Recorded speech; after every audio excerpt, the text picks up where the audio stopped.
Bonjour à tous, bienvenue sur ma chaîne. Je voulais venir vous saluer aujourd'hui. On se rapproche de cette pleine lune en Poisson. C'est une lune qui va être très puissante. Il y a beaucoup d'émotions très fortes qui peuvent remonter. Et donc il faut pas, il faut quand même essayer de garder un petit peu l'équilibre, mais il faut apprendre à pouvoir rentrer à l'intérieur de nous. Et pour ça, il faut accepter la vulnérabilité, parce qu'on a beaucoup plus d'intuition qui va arriver avec cette nouvelle lune.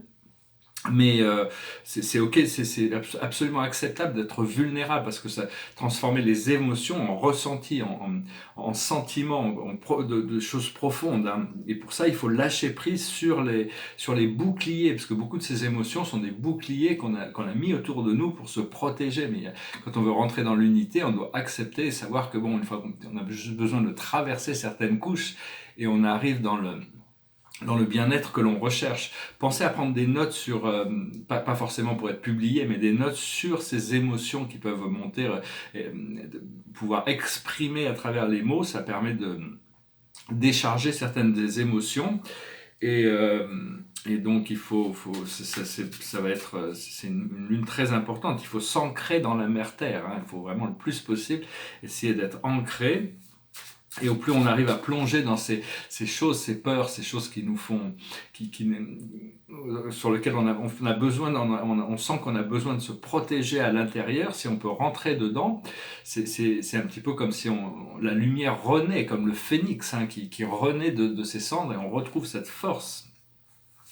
On retrouve des nouvelles forces, parce il y a Mars et le Soleil qui fait une opposition à Neptune et la Lune, qui fait un carré avec Jupiter. Donc on a cette grande éveil en Poisson sur cette possibilité de rentrer dans l'unité de tout ce qui est. Mais en Vierge, il y a notre volonté qui nous demande de regarder les détails. Et il y a toujours, bon, on a quand même Saturne, Saturne et Pluton avec le nœud du Nord en Cancer, le nœud du Sud en Capricorne, pardon, qui nous aide, qui nous assiste dans cette libération de tout ce karma, avec Uranus qui est l'éveilleur, hein. Donc on a toutes les planètes sont en travail ensemble. En réalité, c'est une seule grande sphère d'harmonie, et leur déplacement, leur communication fait qu'énergétiquement, ça bouge ça bouge le collectif inconscient, inconsciemment le collectif de tout ce de toutes les consciences pour faire avancer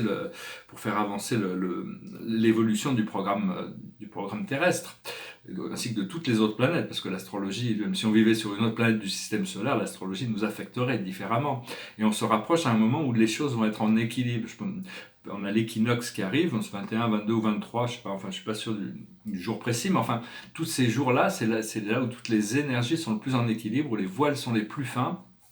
Donc il y a toutes sortes de choses magnifiques qui arrivent, hein. On vient de passer par le 9-9-9, c'est la complétion, hein. On se prépare pour l'ascension, le 11-11, on va y avoir le 10-10, mais le 11-11, on va reprendre encore ça nous demande de lâcher prise sur tous les aspects inférieurs de la dualité. 2019, c'est vraiment la finalité du cycle, hein. On va trouver un nouvel sens de notre plan d'âme.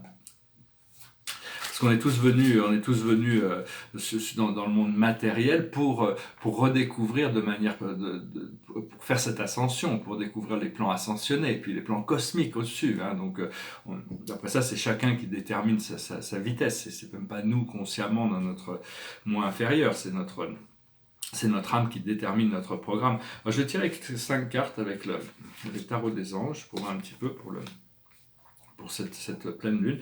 Alors, ce qu'on a dans notre subconscient, c'est-à-dire le passé, c'est la chance. Ce que l'on a dans notre présent, c'est le travail. Ce que l'on a dans notre futur, c'est l'amour. Donc ça fonctionne ensemble, hein. L'inconnu, la chance, c'est bon, c'est quelque chose, il faut accepter on a fait du bon travail, on mérite d'être chanceux, hein. Il faut essayer de se programmer pour la chance. Le travail, c'est-à-dire arriver à dresser, il y a toutes sortes de nouvelles choses qui arrivent. Moi, je sens il y a beaucoup de travail qui arrive pour moi, mais je suis très heureux, parce que c'est du travail qui va vraiment, c'est épanouissant. Quand on fait un travail que l'on aime, on se trouve épanoui. Et l'amour, c'est vraiment le début et la fin du cœur. C'est toutes les choses, tout ce qui peut être rencontré avec amour est forcément plus agréable. La chose sur laquelle on travaille actuellement, c'est la solution. L'idée de trouver la solution, c'est de lâcher prise sur les problèmes. Plus on lâche prise sur les problèmes, on va directement à la solution. Et l'aboutissant, ça va être la générosité. On va pouvoir bénéficier de beaucoup d'énergie, de beaucoup d'abondance, de beaucoup de flow, de beaucoup de conscience. Et donc, il va falloir être généreux pour pouvoir assister le monde dans son progrès. Mais enfin bon, on est là de toute manière, on travaille dessus. Il faut avoir... on est déjà bien dans cette énergie. Je vais parler d'Aristote un peu. C'est pas vraiment mon philosophe préféré, mais parce que bon, il met un petit peu Aristote. Je parlais d'un aspect sur la philosophie aristoticienne, c'est-à-dire que Aristote, il a tendance à vouloir mettre des étiquettes sur tout compartimenté, alors qu'en réalité, on essaie de rentrer dans l'un. Mais il y a quand même quelque chose que je trouve assez intéressant chez Aristote, c'est ce qu'il appelle la magnificence. C'est-à-dire, c'est un philosophe très matérialiste. Pour lui, l'argent, c'est ce qui est le plus important. C'est lui qui a un peu conditionné, il a créé l'économie d'ailleurs, c'est lui qui a créé c'est le père de l'économie, telle qu'on peut la concevoir aujourd'hui. Et pour lui, l'habilité d'acheter, de dépenser bien son argent et d'économiser son argent c'était une des choses qui était plus importante, parce qu'il l'appelait la magnificence. Et je me suis aperçu qu'il y a des fois des choses, même sur des petites choses, il y a des fois des choses que j'achète, j'avais envie d'acheter, puis je les achète et je m'aperçois que j'ai fait complètement une erreur d'acheter ça. De moins en moins, je suis de plus en plus réfléchi sur des petites choses, même, ça n'a pas besoin d'être des grosses choses. Sur les grosses choses, c'est plus embêtant, mais c'est d'arriver à être bien conscient que, bon, on apprend de ces choses, mais il y a des choses des petites choses qu'on achète et qu'on est très content, qui nous font qui nous apportent beaucoup, et puis d'autres choses, on les achète, une fois qu'on les a achetées, je sais pas pourquoi j'ai acheté ça, quoi. Je veux dire, c'est assez marrant, parce que bon, je continue à voir ces petites choses quand même de temps en temps, c'est assez, enfin, de plus en plus, c'est sans vouloir être matérialiste, de toute manière, et parce qu'on est créé, bon, faut partir sur des choses un peu plus spirituelles, mais enfin, c'est quand même important d'arriver à gérer nos ressources de manière intelligente, de plus en plus intelligente, investir notre temps, notre énergie psychique, nos ressources dans des choses qui sont vraiment conducives de notre plus haut bien. On a été tous créés comme des dieux créateurs. Donc il n'y a que vous, et vous seulement, qui avez créé votre vie, et qui peut décider de votre voie, qui a décidé de la manière dont les choses vont se passer, de décider de votre point de liberté, et quelles sont les leçons qu'on a besoin d'apprendre.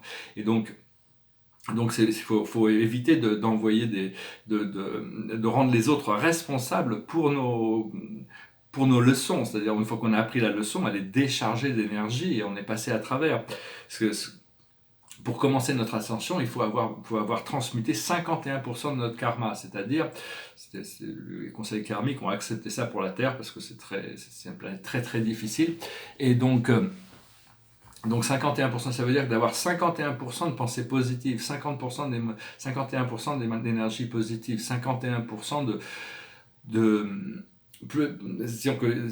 dès qu'on a passé ce socle d'être majoritairement optimiste, majoritairement positif, majoritairement ancré vers quelque chose de léger, lumineux, disons, à partir de là, on commence notre ascension. Mais pour arriver complètement, il faut intégrer 100% de notre karma, de toute manière. On peut pas...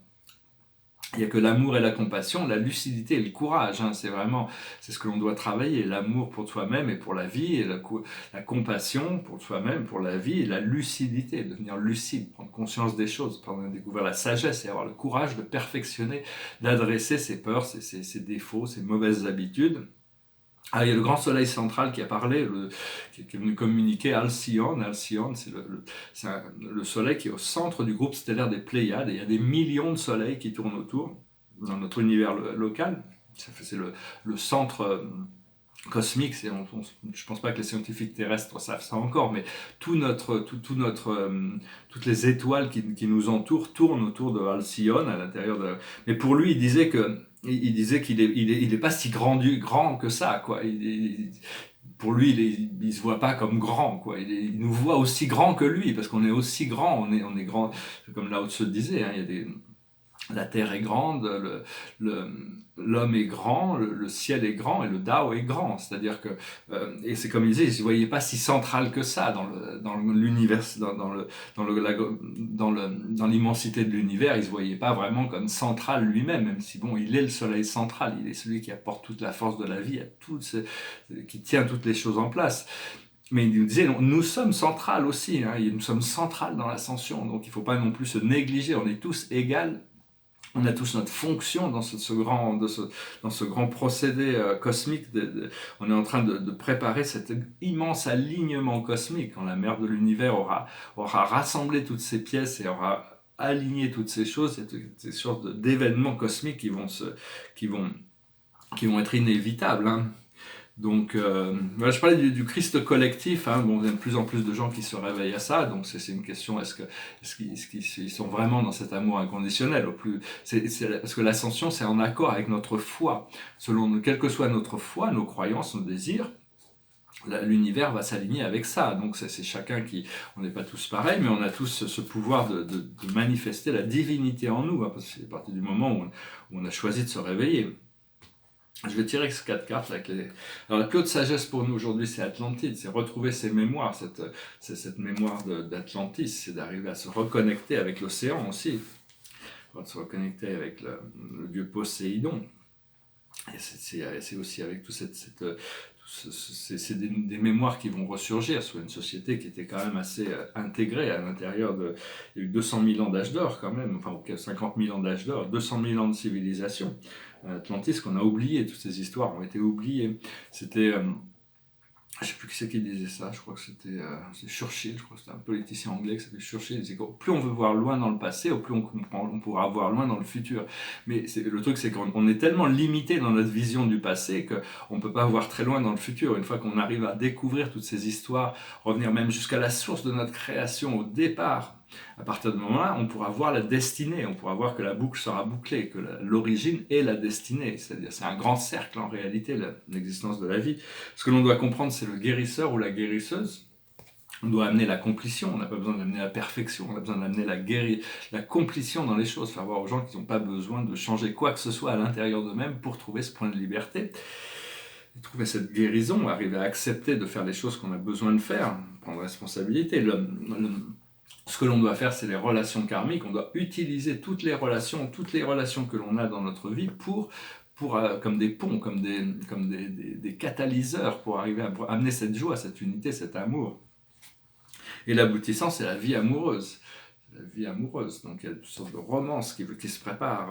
Romance, c'est pas juste une connexion physique, c'est pas juste une connexion psychologique, c'est quelque chose c'est un tout, quoi. Hein, c'est vraiment, mais c'est quelque chose d'assez magique dans un sens. Il faut qu'il y ait de la magie, c'est un petit peu assez magique parce que les hommes et les femmes ont été créés suffisamment différents pour que cette magie puisse s'opérer. Si on était créés tous pareils, on n'aurait pas, la dimension émotionnelle ne serait pas aussi intéressante. Enfin bon, j'interprète les cartes, vous pouvez les ressentir différemment, les interpréter différemment. Alors je veux aussi dire que le mal n'existe pas vraiment. Le mal, ce qu'on peut concevoir comme le mal, c'est juste le manque d'accord avec le bien. C'est-à-dire qu'il n'y a que le bien en réalité, mais il y a des âmes qui sont immatures ou qui n'ont pas compris, enfin qui trouvent des intérêts autres que de suivre le bien, pour des intérêts personnels, donc ils se désalignent avec le bien, et c'est ça qu'on appelle le mal. Mais en réalité, c'est la non-compliance avec la lumière.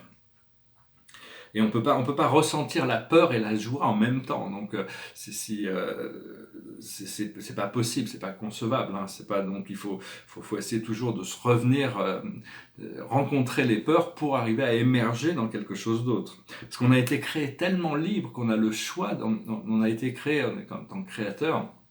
On a été créé tellement libre, on a le choix de choisir de vivre dans l'esclavage, de vivre dans la souffrance, de vivre dans l'isolation, de vivre dans la limitation. On nous a donné tous ces pouvoirs et à travers le conditionnement, on a réussi à accepter des choses qui ne sont pas avec notre vraie nature. C'est-à-dire qu'on continue à perpétuer des cycles qui ne sont pas en accord avec notre vraie nature. Notre corps émotionnel réagit de manière négative pour nous informer qu'on n'est pas en alignement avec notre vraie nature. À partir du moment où on rentre en alignement avec notre vraie nature, on découvre cette joie, cette bonheur, cette liberté, parce qu'on a été créé libre quand même.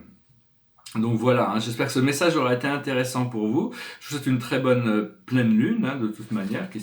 Je vais tirer une dernière carte avec le tarot des archanges. Derrière moi, c'est un tableau, ici ça s'appelle The Flower of Life, la fleur de la vie. Et donc qu'elle est là, hein, c'est ce symbole là qui est ici. Puis là, il est assez intéressant, il y a un petit côté islam, parce qu'il est vert et puis elle porte un turban. Enfin, je le trouve assez joli. Là, je l'avais pas, puis la couleur n'était pas vraiment finie. Là, je crois que je viens de le finir, il est bien.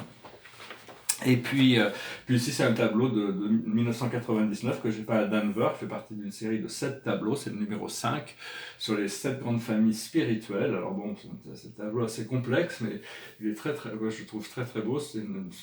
Il a une palette assez intéressante, un peu...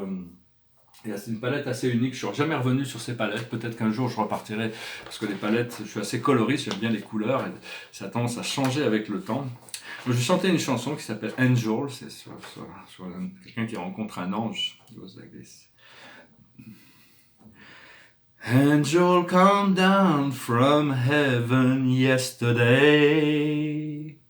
She stayed with me just long enough to rescue me. And she tell me a story yesterday about the love between the moon and the deep blue sea. And when it was time for her to go, she spread a wing eye over me, and she say, I shall return tomorrow.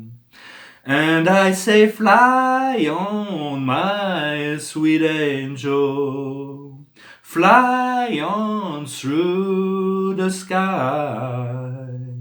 Fly on, my sweet angel, tomorrow I will feel you by my side. And sure enough, this morning comes to me, where silver wings silhouette against the glow of a child's sunrise. And as the bluebirds and sparrows envy me, she say, I love you, little boy, and today you shall fly.